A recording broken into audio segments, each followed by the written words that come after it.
राहणार अनवर नाला आणि हे ना भवन किशोर आणि त्यांना पोरे आणि अजून 10-12 जण बाहेर नाला होतात त्यांनी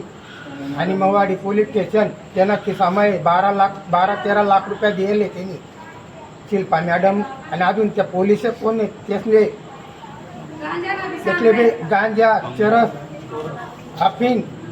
गोल्या गर्दबी तस त्यासाठी तरी त्यातलं कोणी काही करत नाही आणि मवाडी पोलीस स्टेशन सांगतच त्या आमना किसामा आहे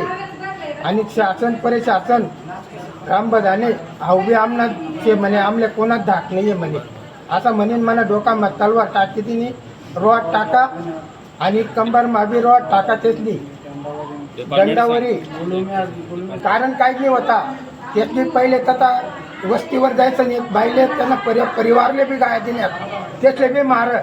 मी आवराले गाव तर त्यातली माले बी मार आणि म्हणा म्हणा पोऱ्या म्हणा भाऊ येथले बी मार त्यातली बिना अन्यायनं मार त्यातून मला सांगतात तुमले थोडी टाकतो तुमल्या गावना बाहेर आखले द्यासू असं सांगतात त्या म्हणजे या मंत्री पुढारी त्यातले सपोर्ट आहे त्यामुळं करता त्या सांगतात तर बुवा तुमले गावना बाहेर आखली देसू म्हणा भाऊ म्हणा पोरे मंगल पवार अहो बी त्यातनं नातेवाईक आहे अहो तो रोज एक गाड्याली सण त्या पोलिसातले रोज पोलीस तंगाड्यात फिरत त्या पोलीसली त्यातनावर कठोर कारवाई व्हायला पाहिजे म्हणा पोऱ्यांना बी आटुकी गायले म्हणा भाऊना का लागेले म्हणा बी पुरा डोक्यानं चित्रा झाले त्यातनं कारवाई कंबर डोका असं बेकार लागेल माले त्यातनावर कठोर कारवाई व्हायला पाहिजे आणि ते मवाडी पोलीस स्टेशन आम्ही पहिला बी गुन्हा दाखल करायला गेले तू ते बी नाही लिहिलं त्यातनी आमनावाला आमना कोणताच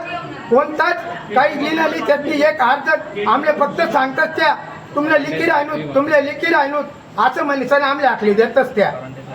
वरांडे साहेब मला तटे बी झटकाही लागेल होता त्या साहेबला विचारा तटे बी झटकाही लागेल होता मला आरोपी पुरा जमा व्हायला पाहिजे आणि त्यातले कठोर कारवाई करायला पाहिजे त्याच्यावर पुरा म्हणे बाशीले बी मारा होतं त्यातनी देतात केस करायला काय तू ते बी नाही लिहिलं त्यातनी मॅडमले बी दाखवला होता आम्ही पहिले घेतो करू सण लगेच त्यातनी नाही कर दिलं डायरेक्ट लाईन जायले पावर जायले असं करी सण त्यातनी आमले टाळाटाळ करी दिली असं करतात त्या आणि या कठोर कारवाई व्हायला पाहिजे जसं मला परिवारवर कारवाई होईनी तशी त्याच्यावर बी कारवाई व्हायला पाहिजे